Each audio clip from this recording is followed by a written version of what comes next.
guest was the winner of NBC's Biggest Loser Season 11 after losing 129 pounds in 22 weeks. And together with Sister Hannah, created MyFitspiration.com, bringing fitness, fashion, and fun to YouTube. Please welcome Olivia Ward.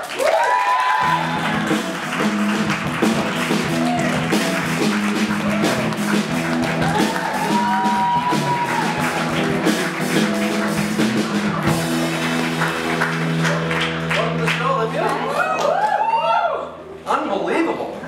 Nice. So you're having a crazy night there. You're coming from a Soul Cycle event? Yes, and so I went to teach a Soul Cycle class for Glamour. They're launching a Latin version of their magazine, so I put this whole playlist together with Ricky Martin, Christina Aguilera, everything in Spanish. I get in there, there's not one single Spanish speaking person in there, so it was a little awkward for the first couple songs, but we did have a good time. But cycling is an international language. It is. It is. It's the language of love. Language of love. Yes, it is. So you're getting involved in spin cycle and Glamour. You are a busy woman these days. I'm trying to be. I'm trying. And it all started, I guess we could say, with the Biggest Loser. This is your big transformation. You and your sister here. Yep. Look at that, 129 pounds. Amazing. That's a bad haircut. Wow. Exactly.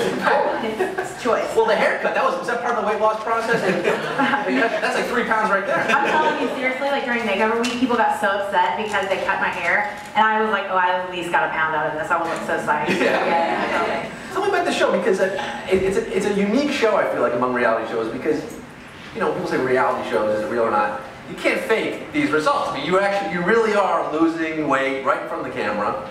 But are there still scripted elements or stage stuff? What's going on behind the scenes? It's really funny. They always have these things called TV timeouts, which I thought were hysterical. They'd be like, everybody, TV timeout! And you'd have to literally just like stop on the treadmill wherever you were at. You couldn't look at anybody. And they were especially like, Olivia, Hannah, you two can't look at each other. Because Hannah and I literally could have like a whole conversation with our eyes. So we always had these TV timeouts because they wanted it to be, authentic and whatever. And the whole thing is, I'm just saying, you've got a camera in my butt, I'm on a treadmill, this is like the most unauthentic situation ever. But I will say we did really do all the work. Yeah, I mean, you can't, again, you can't fake this. It's the ultimate Hunger Games. Yeah. It really is. You got pretty hungry on the show. Really hungry and very crunchy. Those temptations, the temptations. Yeah, it's funny, the temptations really weren't as bad because, like on TV, like it's all been sitting there for such a long time. What was the temptation was when the crew would break for lunch and they'd be eating like hot cookie pie off of like the crafty truck. And we're standing there with like our cherry tomatoes. It was, that was rough. I've got a temptation to throw this guitar amp out of the theater. What the hell's going on, Steven? Yeah, we need to have a reality show to find a new guitar player. I want to talk about you and your sister because you guys, this is another unique thing. It was a couples edition of The Biggest Loser, and you and your sister did it together. Was it easier having her around? Was there sibling rivalry added to the mix, or was it It's really interesting, we really didn't have a whole lot of sibling rivalry, which was odd because in our regular life we had lots of sibling rivalry, like most siblings do.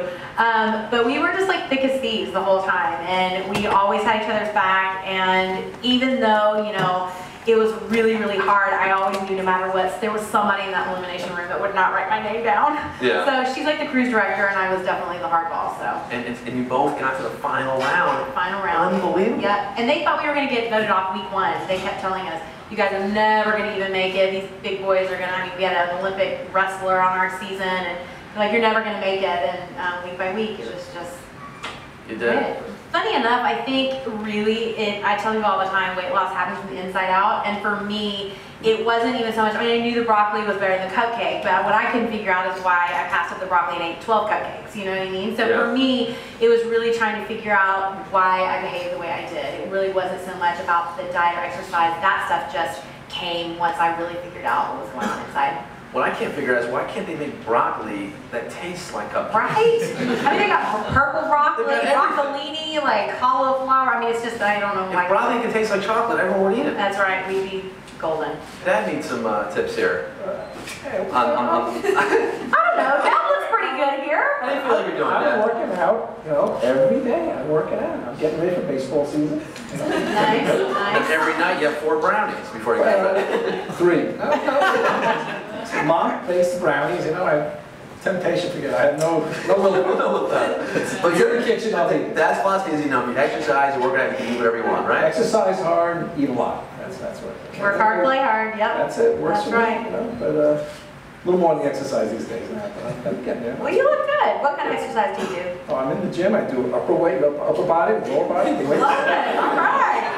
Sit-ups, push-ups, the whole thing. All right. Do you know any exercises that shorten noses? I don't know. We'd be millionaires. We could figure that out. We'd both be interested in those nose shortening exercises.